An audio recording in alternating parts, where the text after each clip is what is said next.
that position at that school. For all of these first, and then we'll talk a little bit about what the advantages and disadvantages of each of them are. So again, early decision is binding. If the school accepts you, you have to accept them back and you have to take that position. Early action and restrictive early action are very similar. So early action is just like early decision where you're applying early. The deadlines are generally also around November 1st for early action, depending on the school. But with early action, you're not making a binding commitment. So you apply early, you find out early, but you're not committing to that school. So if you get into that school, you do not have to go there. Whereas with early decision, you do have to go there. Restrictive early action, this one is a little different based off of the school that you're applying to. So for all of these, you should make sure and read the fine print of each school's understanding of these different topics. But restrictive early action means that you are applying early. Again, you are not bound, you're not obligated to go, but restrictive early action means you can't apply early decision anywhere else. So you can only apply early action here and you can't apply early anywhere else. So that's one category of early action, which is restrictive early action. And then the last one, of course, is regular decision. So regular decision deadlines also vary between the end of November to January generally, but that is just a regular application that you're submitting at the time with most other people. And of course, there are no binding options or binding obligations there. So what are some considerations for applying early? Why should you think about applying early potentially? So schools want to know how eager you are to choose them if you're accepted. So if you're applying early decision, you're showing the school that this is your first choice, that you care a lot about going to the school, you think it's the perfect fit for you, so much so that if you get accepted, regardless of where else you get in, you're gonna go there. One thing to note is that many schools have higher rates of acceptance during early decision. That doesn't mean that they accept more students, but that just means sometimes their percentage is higher. This isn't true for all schools, but is true for a lot of schools. And this is because they want to make sure they're able to fill up open seats for that next year. So one reason to apply early is you're really showing that school that you care about it a lot and that it's your first choice. But you should only be applying early decision if you are 100% sure that you can accept the offer from the school. Again, it's binding, which means that if you get in, you have to go. This means taking into account financial aid options, including ensuring the school can provide the resources that you need, or at least is willing to work with you in the case that it can't. So make sure you're taking into account all of these different factors if you're thinking about applying early decision to a school. If the school has the option, early action is often a great choice if your application is ready to go early, because it still shows that you're committed, you're applying early, you've taken the time out to finish the application early and prepare it for the school, but it doesn't bind you to accepting. So early action, especially if you're not 100% sure about that school, is a great way to go because you're able to get your application in early, demonstrating your interest, but it doesn't bind you to taking that position. But all that being said, a strong regular decision application is much better than a weaker early application. So if you need the time to work on your essays, to get everything together, to take a test one more time, you should definitely take that time and have a stronger regular decision application. You don't want to rush it with early decision or early action just to submit it early. So make sure you're also taking that into account. All right, so we'll dive right into the different types of applications. So as I mentioned, the most central application that has over 700 member colleges is the Common application. You can find this application at commonapp.org. It's been around for a long time. I applied using the Common application as well. So the idea behind the Common application is you're submitting an application that has all of your information, a personal statement, all these different components that we'll get into a little bit later, that will go to all of the schools. So you're doing everything at once for all of the schools, except then each school will have its own supplements. So the base of your application is the same, and then every time you submit to a school within the Common application, it will pull from the base application and then ask you a few additional questions specific to that school. But the reason that the Common application is great is you don't have to fill out that profile and biographical information and the general information over and over again for each college that you're applying to. The application opens on August 1st, but you can create an account anytime and start working on filling fields in. I'd highly recommend that even if you're not ready to fill things out, that you make an account on the Common App just so you can see what it looks like. And if you begin before August 1st, you can transfer all of your information into a new application on August 1st. You should always save things on your own computer and not just on the Common App, but it should transfer all of that information into your new application on August 1st if you start filling things out early. So now I'm going to walk you through the Common application. What I've done is I've made an account and I took screenshots of each portion of the Common App just so you can get kind of an idea of what the Common application looks like. So the first page here is the profile page. So this is where you're filling out a lot of personal and biographical information, where you're from, what languages you speak, a citizenship question, which I'll talk about in just a second. And then there's an option to apply for a Common App fee waiver. So you should look into whether or not you qualify for these fee waivers from schools and select either yes or no here. According to what your family's financial situation is. Fee waivers are very common. A lot of schools will provide you fee waivers if you reach out and ask them for it. The Common App also provides fee waivers in this portion right here. So again, this is the profile section. You're just filling out general biographical information about yourself. The citizenship slide, so this is where they want to know what your citizenship status is. Colleges and the Common App specifically generally ask you about your citizenship status to gauge whether or not you'll be receiving federal aid or applying for federal aid. So because I'm not a lawyer, at least not yet, I can't advise you on what to do if you are undocumented or have DACA as your status or other forms of citizenship status, but you should definitely look into resources that exist before answering this question to make sure you know what the implications of disclosing your citizenship status on this part of the application are. And there are a lot of resources out there to help guide students who are undocumented or have different citizenship backgrounds. So reach out to the Apollo 12 team and we can definitely get you some of those resources if you need them. The next slide is family.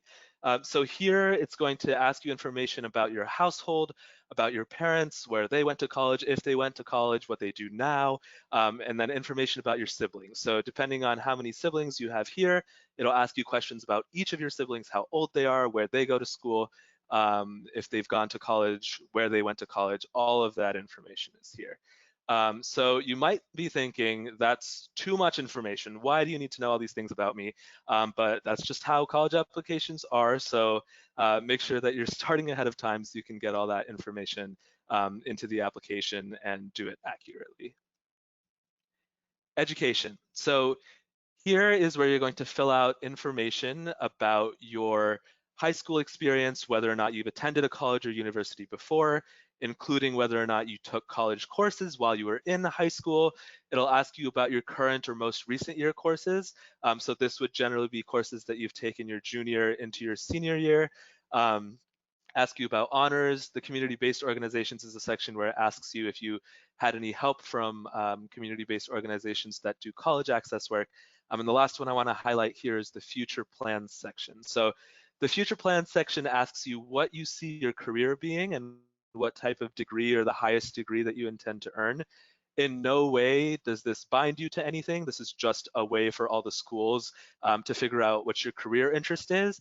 You should be very careful though that you are marking here in the career interest the same as what you're writing in your essays as your career interest, just to make sure that they match up. But you don't need to stress too much about this future plans section. It's not binding you to anything. Testing. So we'll talk a little bit about this later, but you'll actually submit your scores officially through the College Board website or the ACT website, but you can also self-report your scores here.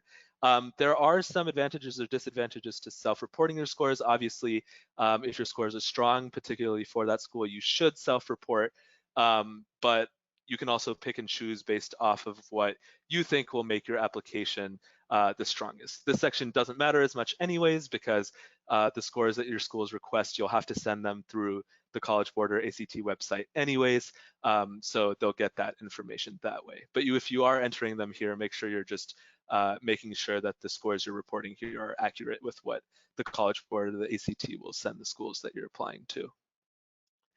This next section is the activities section.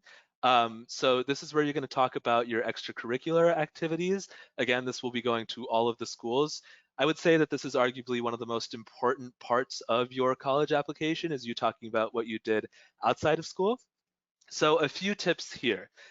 You want to make sure that you're emphasizing the impact that you've made on the organization that you're listing and what might be unique about your work. You're going to have a lot of students that are applying to these colleges that list that they were part of the organizations that you were a part of. So many people are going to say they did student government, service activities, but you need to make sure that you're distinguishing what did you do with that organization that was different? What makes you stand out, and what makes this notable to the school? How did you improve the organization? You want to use active verbs like you would on a resume. Use lists. You don't really need to use complete sentences here. You want to use the space to talk about as many parts of your work with the specific organization as you can. And then one important thing to think about is, how are these activities that you're listing here contributing to the application reader's holistic understanding of your application? Your college application is essentially a story that you're telling. This is one important part of who you are for the colleges to know. What were you interested in high school? What are things that you might likely do in college? So just think of this part as shaping that story of who you are, who your high school person was, so that colleges can see what you're likely to get involved in and what your interests were outside of the classroom, which is very valuable when you get to college too. Writing. So this section has the personal essay, disciplinary history, and then additional information. So we'll get to personal essay in just a second. Disciplinary history is where you talk about any sort of disciplinary infractions that you've received while you were in high school. Again, make sure that you're being honest in this section and writing things accurately. The additional information section gives you the chance to write things or clarify things anywhere from your application. So this could be a good opportunity, and you should really think carefully about whether or not you want to use this opportunity, but it is a good opportunity to explain if for some reason something happened in your life one semester, which is why your grades are low. You could use that explanation and put it here. And again, for all of these sections really, but especially for the disciplinary history and the additional information, it's really important that you're being very honest here and true to the reality of what happened. So this is just a place that you can talk about any sort of circumstances that you may have faced through high school that explain things that they will read on your application. So of course, the most important thing that everyone always talks about when we talk about college applications is your personal essay or your personal statement. So the questions that I've listed here, I've taken screenshots of directly from the Common Application. They've been the questions for the last 2 years. And I did a quick search, and it looks like they're the questions again for this year because the Common App feels that they're strong questions. They did mention that they might adapt some of the questions a little bit come August 1st when the application opens, but the central question of each one will remain the same. So you already essentially have the personal essay prompts that you can use to start drafting your personal essay. So a few more tips here for the personal essay. So the personal statement is the most important glimpse the reader gets into who you are as a person, the contributions you will bring to the college campus, and how you will fit in within the community that they aim to create on their campus. So focus your personal statement on a part of you that is not included in the rest of the application. Try not to just repeat things that you've already written that you've done as extracurriculars. This should be a sort of story narrative that tells the reader about who you are as a person, your identity, answering any of these previous questions that we've seen here. But it's an additional part of the application and a very central piece to exhibit something new about you. And as I mentioned before, don't just repeat the description of an extracurricular experience which you've already done. This is also not a place to just list out your accomplishments. Your accomplishments are great, and the colleges you apply to will see them in other parts of your application. Don't just list your accomplishments here. You want to write a narrative that gives the reader a glimpse into who you are as a person and the person that you're going to be on their college campus. Be both creative and clear. Don't let the creativity of your personal statement take away from the reader's ability to understand what you're saying. This part's really important. We want to be creative so that we can stand out, but you also still want to make sure that you're answering the question and not veering away from it. But at the same time, don't be afraid to take calculated risks. This is a part of the application that you can be creative in, and that colleges will want to see some sort of creativity or uniqueness, especially because they're going to be reading so many of these personal statements through their application review process. So I'm just going to pause here and really quickly say, I know that I'm throwing a lot of information at you. You'll be able to find this after we finish and go back to it. The Common Application also has step-by-step videos on each part of the application that will guide you and help you and answer any questions that you have. And of course, we'll also be here for questions, not just today, but later. So don't feel like you have to remember everything that I'm saying. I'm just trying to get through all the different parts of the application. So you get an idea of what you're going to be getting yourself into. And Ali, I also just wanted to add that Apollo 12 is going to be having a webinar specifically on the supplemental essays and thinking more about the personal essays, whether that's like essay strategies or how to approach these questions later in the summer and in the fall. And like Ali said as well, there will be a recording of this webinar. So try not to stress too much. It is a lot of information, but we really appreciate everyone hanging in there. Thank you. So yeah, so this next section is the courses section. So I'll show you in a little bit how you will select the colleges that you want to apply to on the Common Application. But once you selected the colleges, when you come to the courses and grades section, it'll put the schools that you've applied to in two different buckets. One bucket is the required bucket and the other bucket is the not used bucket. If you have any schools in the required bucket, you will have to tell this Common Application here, you'll have to write in the Common Application here manually your grades and things that are on your transcript. So if your schools are all listed on the right side, it won't make you fill out all the information manually. You'll just send your transcript to the school. But if you do have a school on the left side, so for example here, University of Massachusetts Amherst, it will prompt you when you click continue to add all of that information in manually. So just make sure you're paying attention to that portion and whether or not you need to actually do it.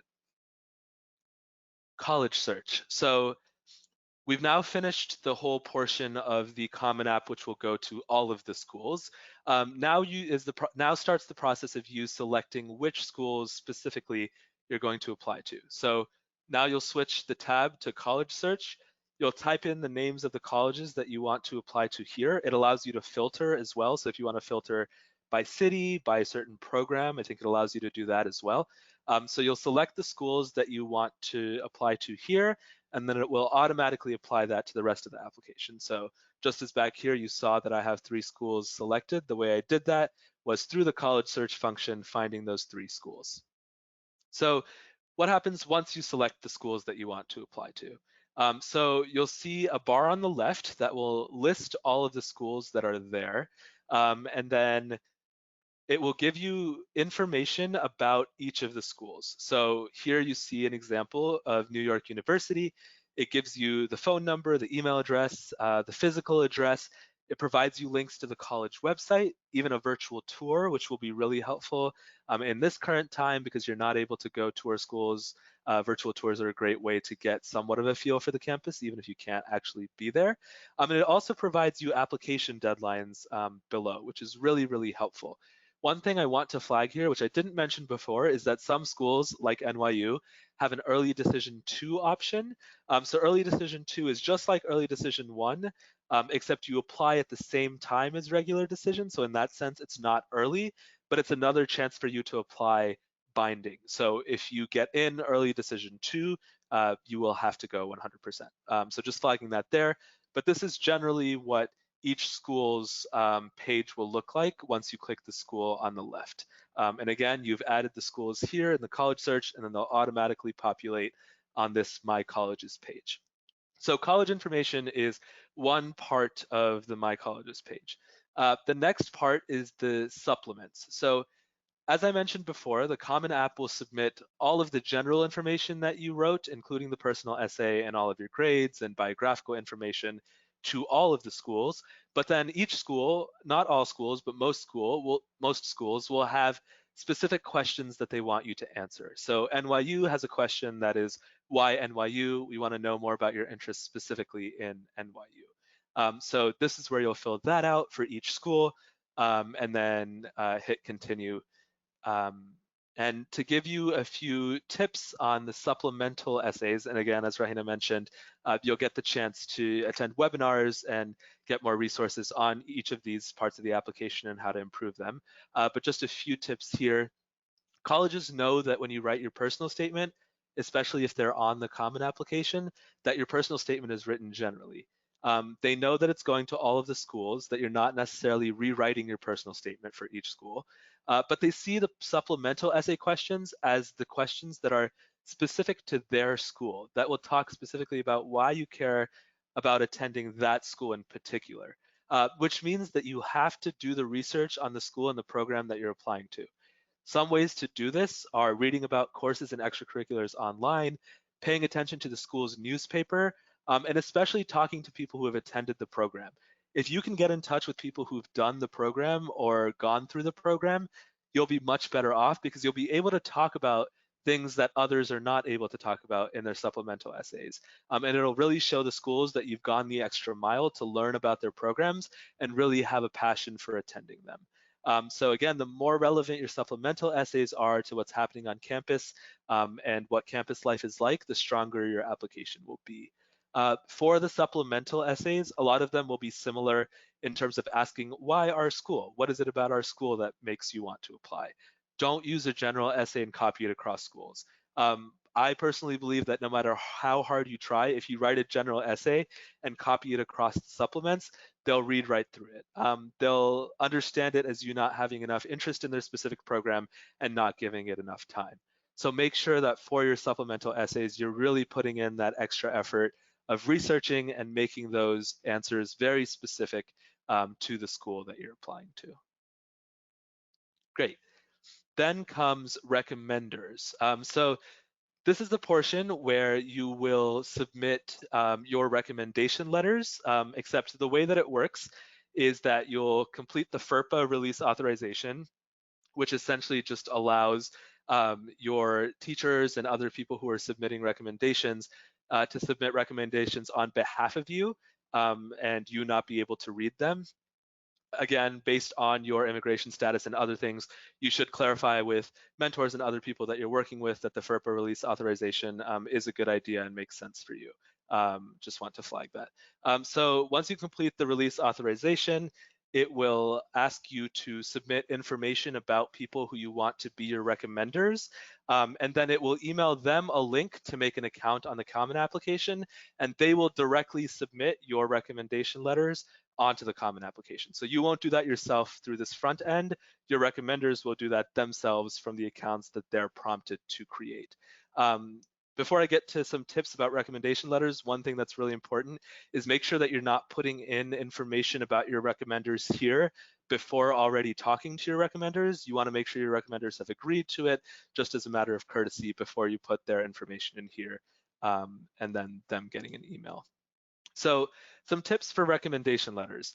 The purpose of the recommendation letters is to explain the relationship between the applicant and recommender, discuss positive actions or contributions by the student, and speak to the personality and values of the applicant. So they're essentially telling the school why the school should take you and how you'll be a good fit.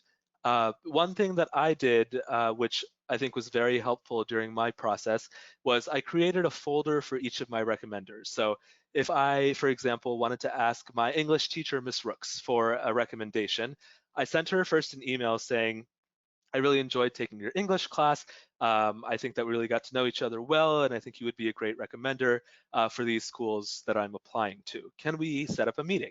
If you can't set up a meeting in person, find a time over the phone or discuss by email, but create a folder for each of your recommenders and take it with you to that meeting. The folder should include a resume that you've put together. If you don't have a resume and you have the time during this process, it might be a good time to make one. If you don't, even just a list of the activities that you're involved in will be really great, because not each of your recommenders will know everything that you're a part of or everything that you do. So the folder should include a resume, your personal statement, even if it's just a draft, if you've already written it, just to give them an idea of what the rest of your application looks like, because again, the recommendation letter is just an additional portion to the story that you're trying to tell. And then guidance on what they should emphasize about you for every school. So for example, if I'm asking my English teacher for a recommendation and I'm applying to a specific English program at a school, I'll want to mention that to the recommender so that my English teacher can mention that specific program in the letter, only in the letter for that school. So this folder will be very helpful, and I'm sure that your recommenders will also be very, very appreciative of you being organized and bringing them this information ahead of time. Speaking of time, make sure that you're giving your recommenders at least 1 month to work on your recommendation, if not more time.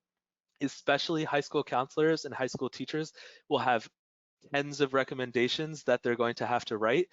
So the more time that you give them, the earlier that you get this to them, the more organized you are with a folder, the more likely it is they will prioritize yours. And that's really important to make sure that you get everything in on time. So that's recommendation letters. Schiff says, I have time for 15 more compliments. So as funny as this is, you also don't want your recommendation letters to just be a list of your accomplishments again, but more about the relationships that you've developed and the type of person that you are. And hopefully that's something that your recommenders will take into account when they write your recommendations. Great, so that is the end of the common applications section. So I know I sped through that, but again, commonapp.org, you can make an account now. You can sift through it and figure out if something didn't make sense here. You can see it directly on there. And there's also a YouTube channel that is linked on the common application when you make an account, which will guide you through the entire process if you have any other questions. So not all of the schools, as you may have noticed, are on the common application. So some schools have their own application and some regions have their own applications. So Apply Texas is an application that covers a bunch of different Texas schools. So similar to the Common App, it allows you to fill in general information, a personal statement, biographical information that will go to all schools, and then it will provide you supplemental questions for the specific Texas schools that you select on the application. So it looks very similar and works very similar to the Common Application, but it's specifically for Texas schools. Here is the University of California application, just like the Common Application, just like Apply Texas, except it only applies to all of the UC schools. So any school that's a part of the University of California structure falls into the UC application. There are some schools, like my beloved undergraduate school, which have their own application. So Georgetown University, for example, has its own undergraduate application that you have to fill out separately. So Georgetown is not on the Common Application. It's of course not on Apply Texas, and of course not on the UC app. So you find Georgetown's application by going to their website and filling out their application there. The best way for you to figure out where each school would like you to apply is directly on their admissions page. So even if you see a school on the Common Application or on any of these other applications, you should read their admissions page to get an idea of what they most prefer. There are some schools which might have their own application plus be on another application form. So you want to just read a little bit more about what they prefer and why it may be that they're in two different places. But putting this to show that there are schools that will make you fill out their own application that's not a part of any of the other applications that we've discussed so far. Great, so that's the application portion. Again, if you have any questions, we'll get them at the end. And don't worry too much about having to have memorized everything I just said. You can definitely go back through this and the resources will still be available to you. So when I hear the word testing, this GIF comes to mind. I hated testing. I did not like studying for testing. Standardized testing was not my thing, but nonetheless, it's something that we all have to get through. So testing overview. again, if you're in 11th grade, you probably are already familiar with all of these different types of tests, so I'm not going to go too much into detail on this. Um, the only ones that I'm going to highlight here are the SAT subject tests, which some people may not know about. SAT subject tests are administered by the College Board, but they're shorter versions of the SAT that focus on specific topics. So there's a history subject test, there's a chemistry subject test, a physics subject test, and we'll get a little bit more into what the pros and cons of taking the subject test and submitting those scores are in a little bit. But these are generally the different types of tests that exist. So standardized testing strategies. Obviously, you just have to practice. A lot of doing well on these tests is less about the material and more about taking the test itself. So taking practice tests under realistic testing conditions helps to decrease test anxiety, helps with pacing on time tests, and lets you experience different instructions for different sections of the test. So it's really important to not only practice questions, but practice the full test, and practice the full test as if you'll be taking it, or just as you'll be taking it in the same type of environment. There are lots of free online resources. There are also lots of different resources provided through education board and your local Jamaat Khana, so make sure that you're looking out for those, especially if you haven't started studying yet. And there are also various social media sites that have questions of the days for the ACT and SAT. So one thing that I did is on my Twitter, I followed the question of the day for the SAT, and then every morning before I got to school, I would read the question of the day for the SAT and answer it just to get myself in that mindset and that practice mentality. I don't know if that still exists, but I hope it still does. The other thing is to allot enough time between attempts on tests. So if you take a test and you didn't do as well as you expected, don't take it right away again. You want to give yourself a little bit of time to understand what you could have done better, allow yourself to come up with new strategies, and then evaluate which testing options work for you. Maybe the schools that you're applying to don't require the SAT, but they do require the ACT, or vice versa, or you can submit either one. Maybe after you've taken one and seen that it didn't necessarily work for you, you can try the other one. But again, give yourself time. You don't have to have a perfect score. The testing is not the only part of your application, so don't stress if your scores aren't the most perfect, but they are a very important part of your application, so you should try to get the best score that you can. And then lastly, try to complete testing before applications open in August. So I say this just because once applications do officially open in August, there will just be a lot happening and a lot that you'll be working on. So you want to make sure that you can try to get as much of that testing out of the way before you start the actual applications, because then you can just focus on the applications and not worry about your test scores. No need to panic if this isn't possible. You can continue to take tests throughout the fall if you need to, and continue getting those scores back. But if you can and if you're ready, go ahead and get those tests out of the way. Submitting your scores.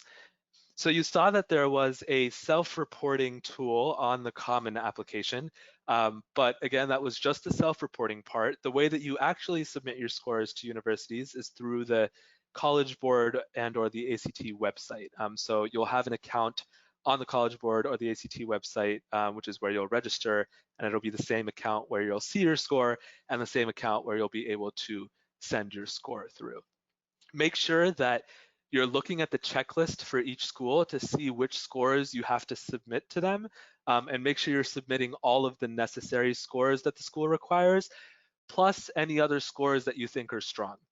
So if a school doesn't require the ACT, but you did really well on the ACT, you should go ahead and send that score. You should decide for yourself whether that makes sense if it's not required, but if it is a strong score and they will consider it, you should definitely send it to strengthen your application. Some schools are SAT optional. This is slowly becoming a shift that schools are making. So again, just read about what the schools that you're applying to are doing. But test optional policy leaves a decision up to you again on whether or not you want to send the SAT scores or even take the SAT. I want to flag something here, which is that if right now you're seeing that all the schools you want to apply to are somehow SAT optional, so you're not going to take the SAT, that is fine, but the thing to keep in mind there is if then you change your mind in the fall and decide that you do want to apply to a school that requires the SAT, then you're out of luck. So we do recommend that you go ahead and take the SAT and the ACT and other tests that make sense for you, just in case you do apply to other schools and aren't kind of left out of an option if you decided not to take any of these standardized tests. Many schools are test flexible. It allows you to send some scores to the SAT or the ACT. So that's just another option that schools provide. And then the requirements for SAT subject tests also vary. Some schools will require that you send specific SAT subject tests. So that is something that you'll want to look into, especially if you haven't already now, because if you see a school requires an SAT subject test, you will want to go ahead and sign up to take that and start studying for that. Those generally you should take after you've completed a course. So if you took chemistry this semester, you should take the SAT subject test, especially if a school requires it, just so that material is still fresh on your mind, because the subject tests do cover a lot more of that substantive material. Some schools will recommend SAT subject tests. Just a note here that if anything is recommended on an application, you should generally do it. Recommend means you should do it, essentially. But of course, if there are exigent circumstances, then that's different. But a recommendation from a school means that they want you to do it and show them that you did it. And then other schools will consider them. So you may have schools that will say that we don't require them, we don't recommend them, but we'll look at them if you send them. And if you did well on the test, then you should go ahead and send it, because again, it will only strengthen your application. So now that COVID-19 is upon us, there are of course changes that are being made to the SAT and ACT. Before I get into any of this, I just want to say that all of this information is rapidly changing and is also available on the websites of these respective organizations. So the College Board and the ACT websites you can find all of this information on, or their social media channels. But make sure that you're keeping up to date. I put this information together a couple of days ago. I verified it again today, but it could have changed during the course of this webinar. So make sure that you're checking and staying updated. So in-person SAT and SAT subject tests for June have been canceled. So if you were planning on taking the June test, you should probably already know this, but that test has been canceled. So the College Board has set up tests for August, September, October, November, and December. So these are all options that you have, and you can start registering for these tests in May. If your June 2020 test was canceled, it will also allow you to reschedule for one of these other tests. The College Board hasn't really made any determination about what will happen if these tests can't happen yet. I know that they are potentially exploring virtual options like some other testing agencies, but you shouldn't count on that, and you should keep yourself updated on the College Board website. The ACT has canceled its April date and rescheduled that date to June. The ACT website does not mention any other changes that have been made to dates except for that for now. So you should definitely stay updated on that and see what happens to the June test and look at what other testing availability they have. Now that we are in this situation, it's even more important for you to just stay on top of dates. Make sure that you are able to register for a test that will be able to be included on your applications in the fall, especially if you're a junior in high school right now. And then lastly, some schools have mentioned that they're dropping requirements for the SAT and ACT for the upcoming cycle, but still, again, play it safe. Don't rely on this, especially if you're not sure which schools you'll be applying to, and continue to look for updates on the websites of these schools too. As most of you who are in advanced placement class probably already know, the AP tests are taking place virtually through your home this year, between May 11th to the 22nd or June 1st through the 5th. So just make sure again that you're staying updated on what's happening. Once you get the resources for the programs that you'll be using to take the tests, make sure you just test them out to make sure that they're working. And again, you can find more information about the AP tests on the College Board website.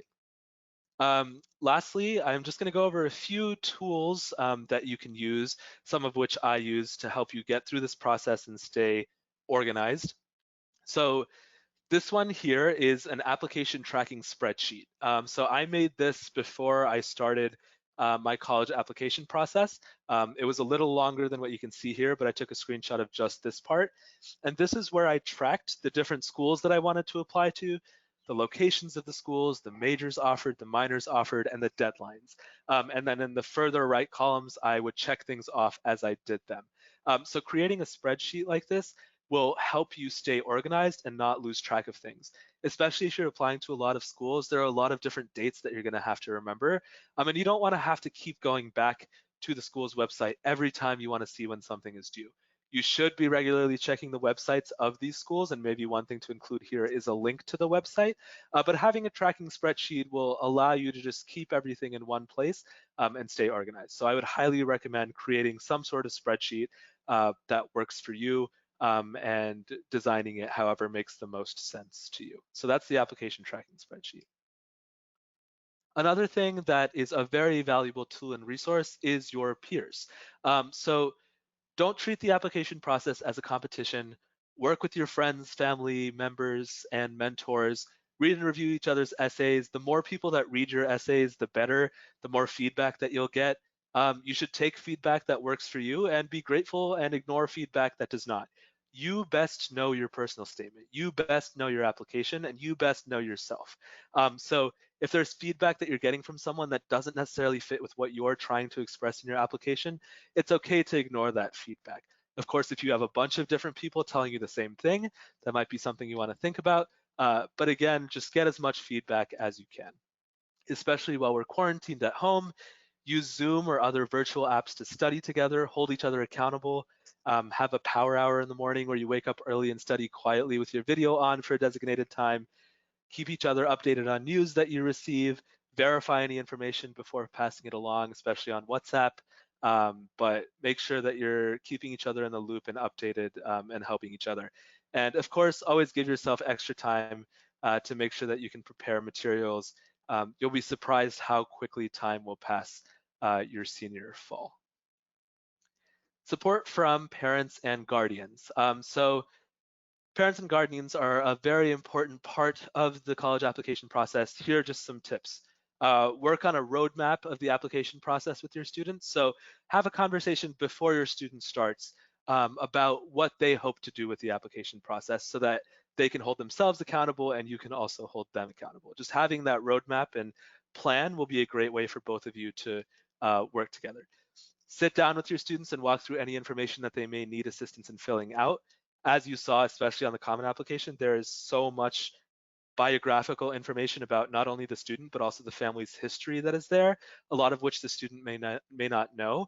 So this is something that you should allot time for and make sure that you're sitting down and sharing information and making sure all of that is accurate. Send along tools to your students that you come up with.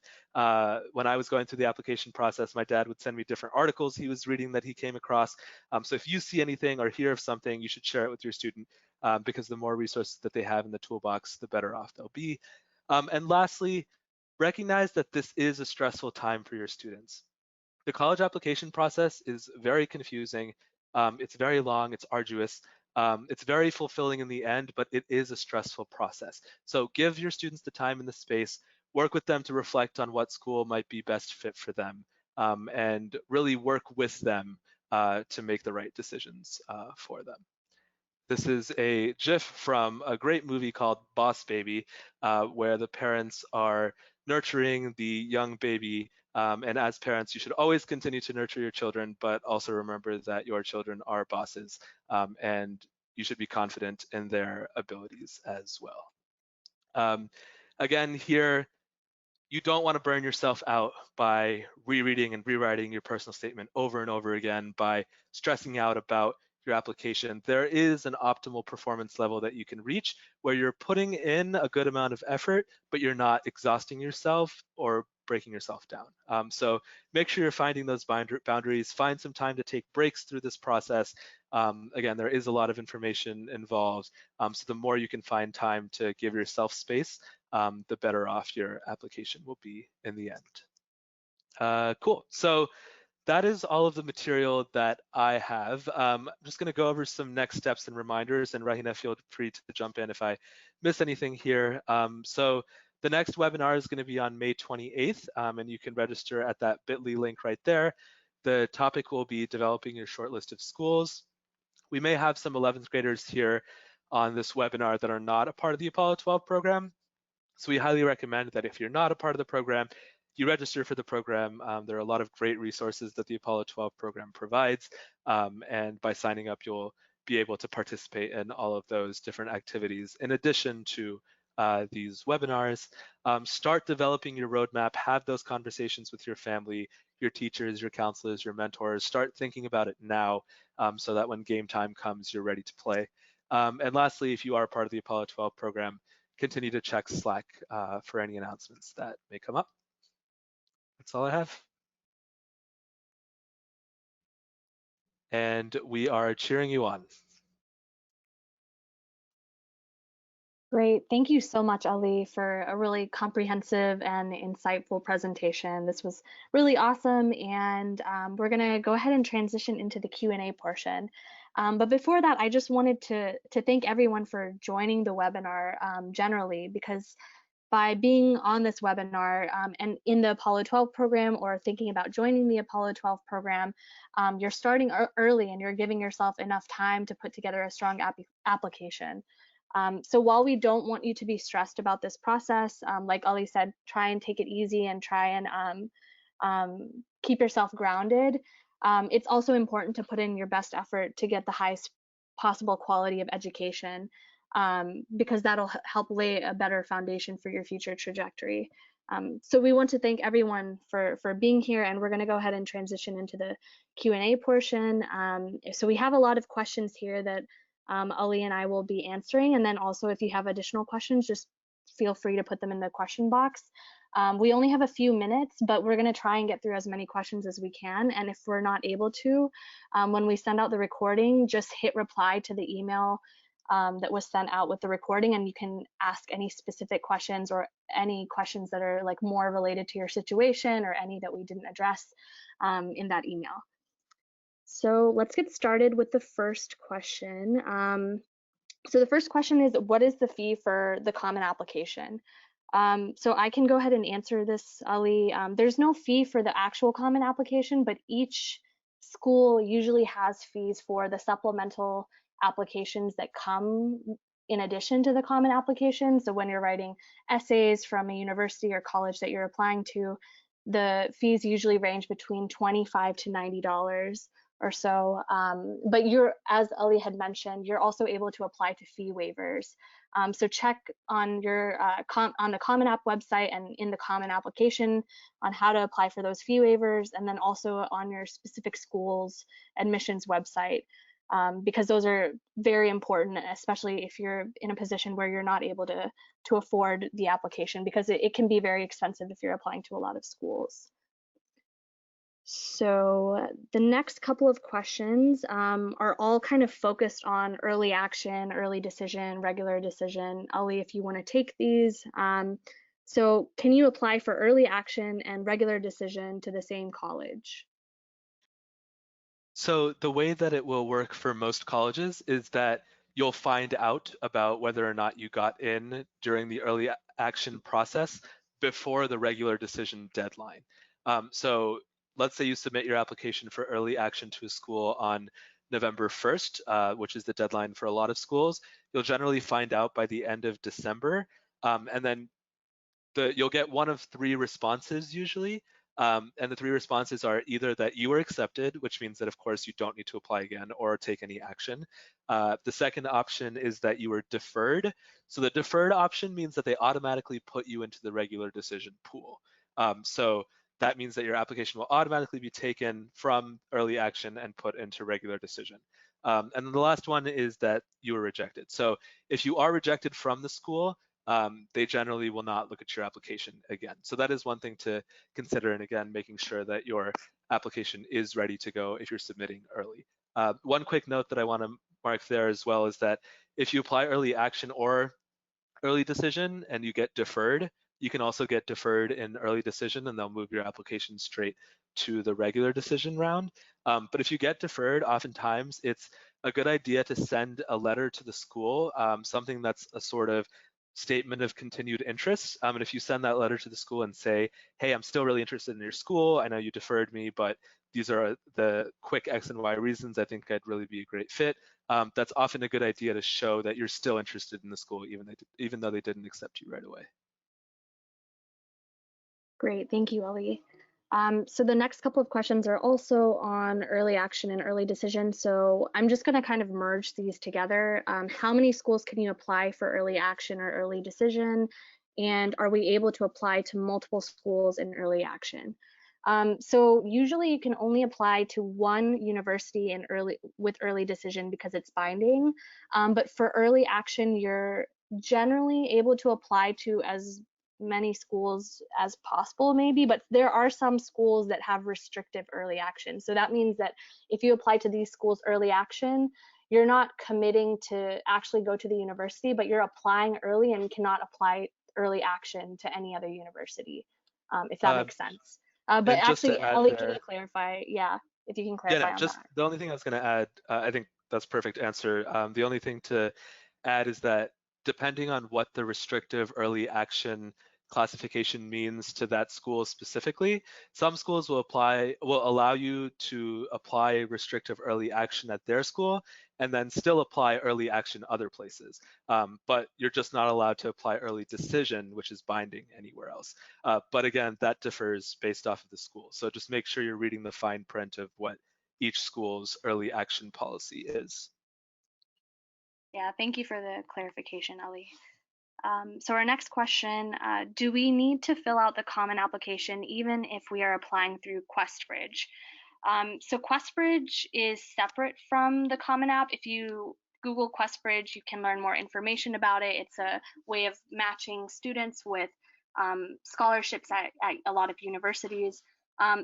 You do have to apply with the Common App in addition to QuestBridge. Usually, I would check on the specific colleges that you're looking at, but QuestBridge is like a separate application entirely.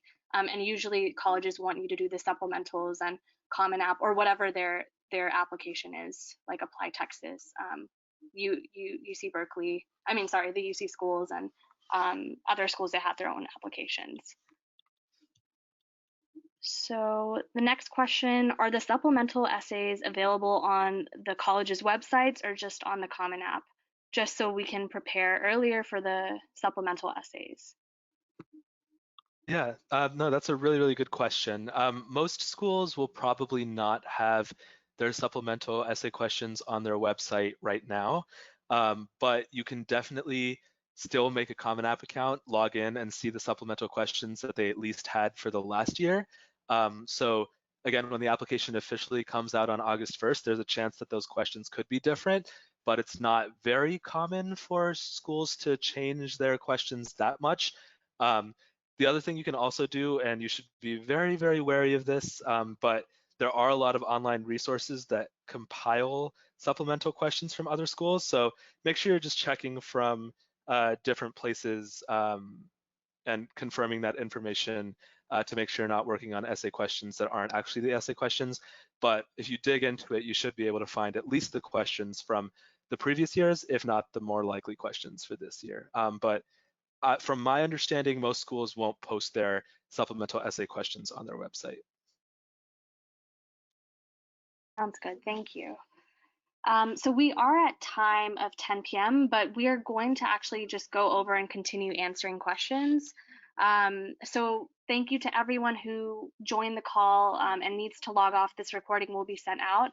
And yeah, let us know if you have any other specific questions, but we're just going to stay on the line and keep answering the questions that you all are sending in. So the next question we have is on testing. So the question is, I heard that the SAT and ACT are not needed for some schools. So would the application hold pretty much most of the value of your admission into the college? So I'm assuming they're saying that the rest of the application, apart from the SAT and ACT, would that be like weighted more potentially in the Yeah, application? So whatever they're getting is whatever they're reviewing. So if you're not sending scores, or if you choose not to send scores, then they're going to put more focus on the rest of your application, which means that you should make it even stronger. Usually what they'll do to supplement the testing part, if they don't require testing, is looking at your high school grades. So that's generally the supplement that'll replace the weight that the standardized testing would have held. But yeah, the rest of your application will be looked at with more weight if they don't have scores to evaluate you based off of. You. And two more test-related questions. Someone asked if the test scores are optional, would it hurt not to submit them? Do the people who them have a higher chance than those who don't? And if there are any like trusted sources to find out which schools are test optional. Yeah, so just to answer that last question first, the most trusted source to find out what a school wants is their own admissions page. So even if there are online forums that have information about each school, you should find that information on the school's admissions page.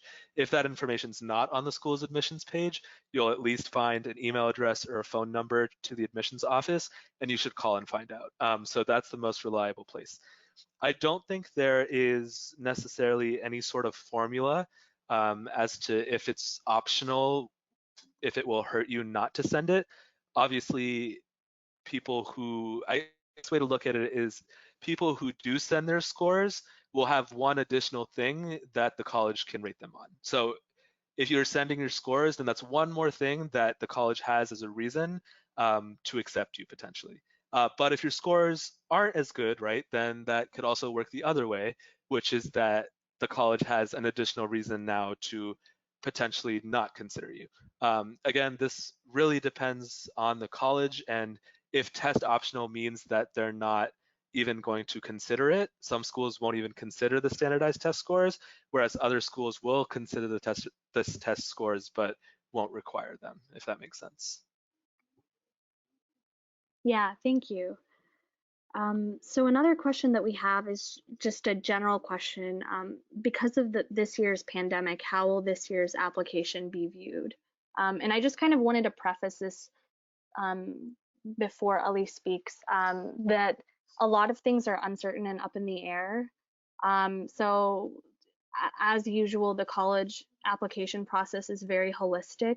And I think that colleges will be very understanding of um, families and applicant circumstances and just the difficulties that the pandemic has posed in many ways differently on many different people. So I just kind of wanted to preface that, but Ali, if you had any thoughts. No, that's exactly what I was going to say. I think you should do your best to do everything as normally as possible, but also understand that this isn't a normal time. So don't stress too much if something doesn't necessarily go as if it would have went if this pandemic wasn't happening. I do personally think that each college will treat your application with grace and understand that you worked through this process while a global pandemic was unfolding.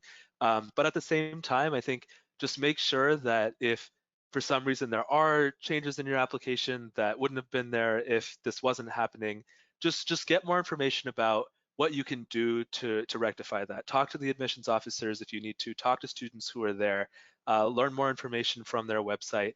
Just do everything you can to do your best on the application. And if there are things that aren't as great as they could be, I wouldn't stress too much. I do think that the colleges will definitely recognize that this is a very unprecedented time. Yeah, definitely.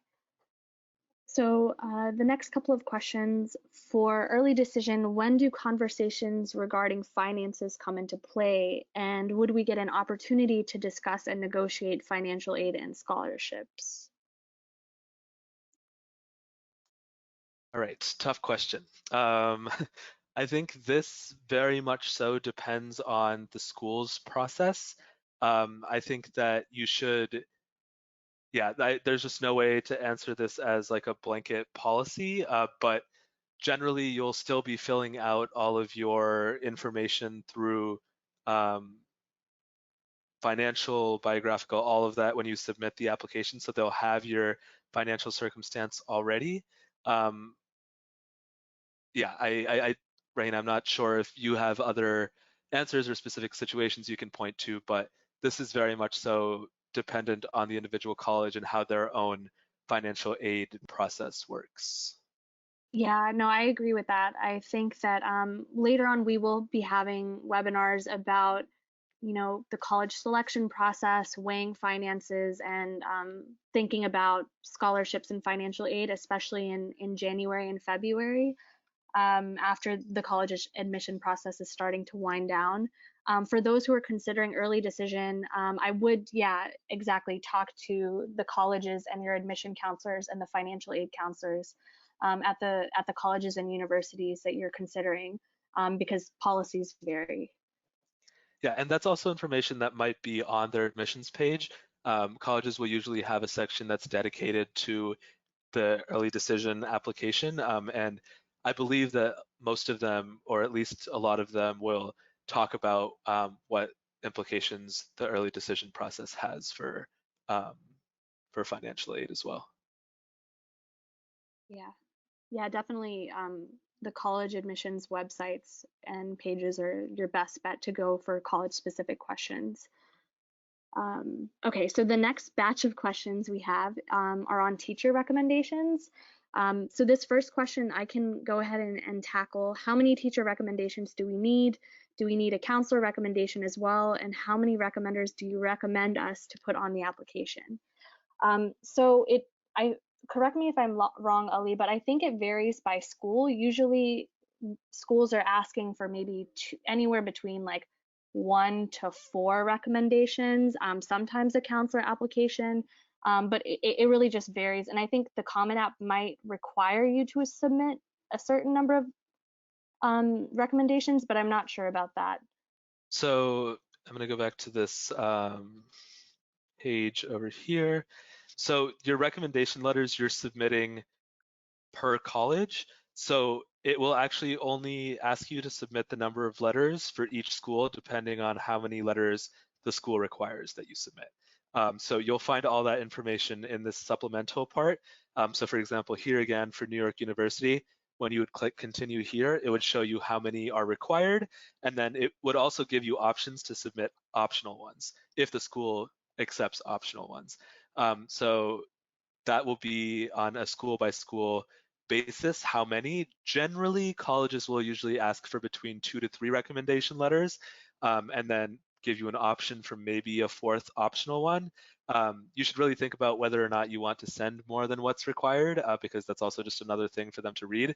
But if it is a strong recommendation letter that you think will add to your application and provide something different that the other ones aren't already providing, you should maybe think about adding the optional one in.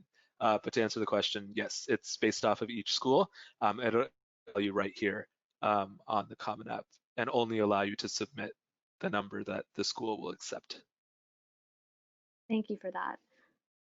So the next question on recommendations is, should I ask for a recommendation letter from a teacher that teaches a subject related to my intended major?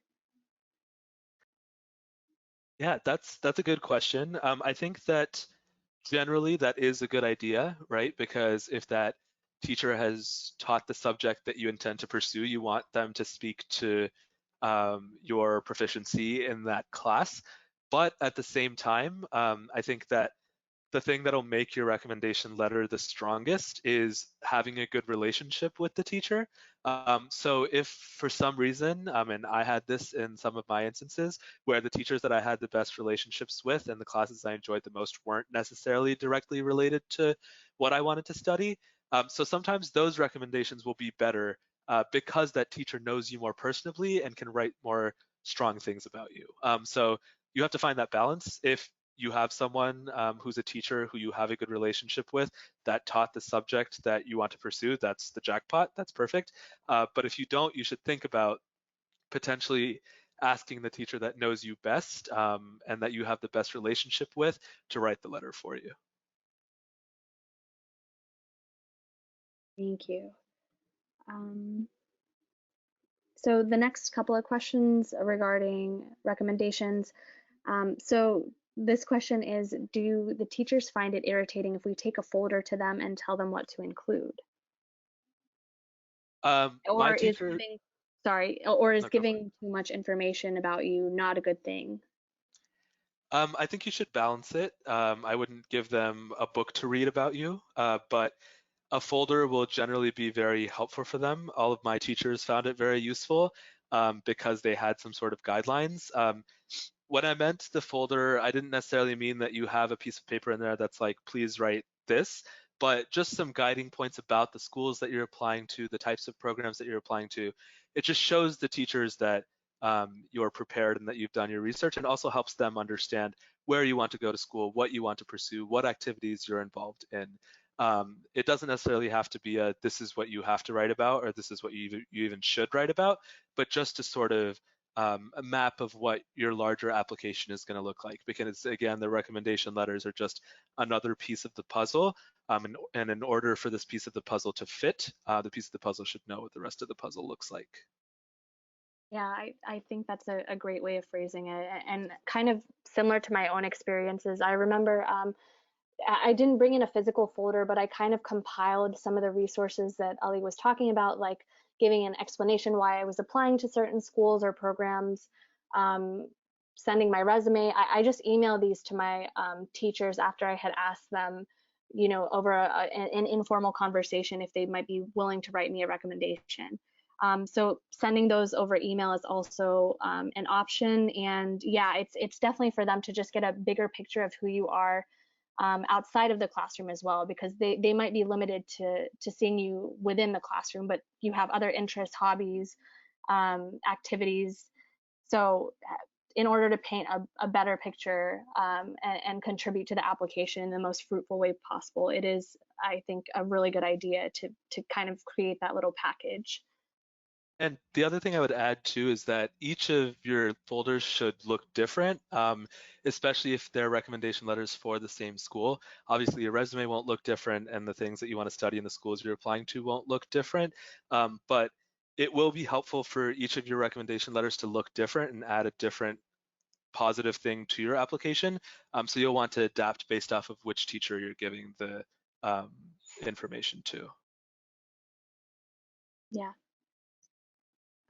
So the next couple of questions. Is it okay? This is also regarding a recommendation. Is it okay to ask a sophomore year teacher if I had a good relationship with them my junior year outside of class? I think it, yeah, if you have a good relationship with them outside of class and inside class as well, I think that's acceptable. Ali, thoughts? Yeah, no, agreed. I think a sophomore year teacher is fine as long as they've kept up with you and know what's happening. I would be careful though. Don't, especially if the college requires that it's a teacher that you had in a class, make sure you don't pick a teacher that you didn't take a class with. So just make sure that you're following the guidelines that are provided. But other than that, I think a sophomore year teacher is fine as long as they have kept up with you and still know you well. Yeah. So another question, this one is on testing. Can schools see my SAT subject test scores if I choose not to send them? Hmm. Unless there is a sort of function where that happens, from my understanding, no. The tests that you send are the tests that they will see. You actually have to, unfortunately, make a payment. At least I had to when I did my process. I haven't looked into that part for this presentation, but you should definitely check on the College Board website. But they will only see the scores that you send to them. But there are some schools, I should mention, that will want to see all of your test scores. So they will request every test that you took. I had one school that did that. So they got all of my SAT attempts, all of my ACT attempts, all of my subject test scores. So some schools will ask for that, but if they're not asking for that and you didn't submit it, they won't be able to see it. And then just to kind of touch on a point that Ali made about the cost of sending tests, there actually are SAT and I believe ACT fee waivers that you can apply for to send tests even after you've seen the score. Because usually when you sit down and take the test, sometimes they ask, would you like to send your scores to colleges? And that process is usually free. But there are fee waivers that you can apply to. Just check the College Board and the ACT websites to see on that. Yeah, and unless this is your only chance to take the test and um, you're not going to try the test again, don't select the option to send the score to the school without seeing it, because you want to make sure that the score you're sending is a score that you actually want to send. Yeah. So this is an essay related question, and we're probably going to just take a couple more and wrap up soon. Do most colleges have the same topics for the essay portion? So I assume you're referring to the supplemental essay questions. Um, Mhm. each school's supplemental essay questions will be different. Some schools have much more creative questions than others do. Some schools have multiple questions, whereas as you saw with NYU, it seems like last year they only had that one. So each school will have their own set of questions. All of them will usually try to get at why you want to apply to that school specifically, but they definitely range all over the place, especially schools that have multiple questions. I know I applied to a couple universities that had 5 or 6 additional questions to answer, and so some of those questions were about identity, some of those questions were about why I wanted to go to the school, and other questions were just creative questions to see how creative I was. Yeah. Um, so our next question is what would be a good time to start applying for scholarships? So usually scholarships are open as early as the summer and fall of your senior year, but they also continue into the spring. So we will be sending out a list of scholarships and resources probably in the fall and winter time, and we'll keep you updated on that. If you wanted to add anything, Ali.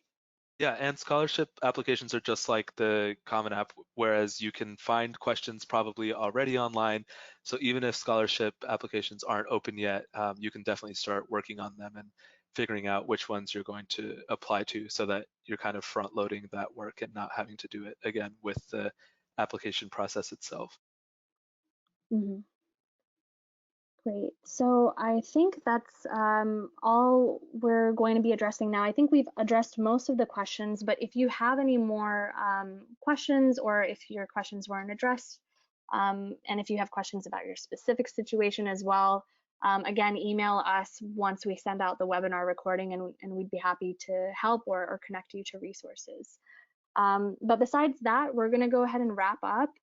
Thank you so much to everyone for joining. Thank you so much to Ali for creating this really wonderful and insightful presentation for us. We really appreciate that. And we hope that this is helpful for you as you start and continue on your college application, scholarship application process and journey. And yeah, of course, reach out with any questions, and we'll continue sending updates about the program. Look out for the future webinar coming up on May 28th, I believe, and also in the chat box, I've linked the May 28th webinar link, the bit.ly link, and then also if you are not registered for Apollo 12 and you are a current 11th grade student who is interested in joining the program and connecting to mentors, accessing resources and webinars, just feel free to sign up with the tiny URL link in the chat box.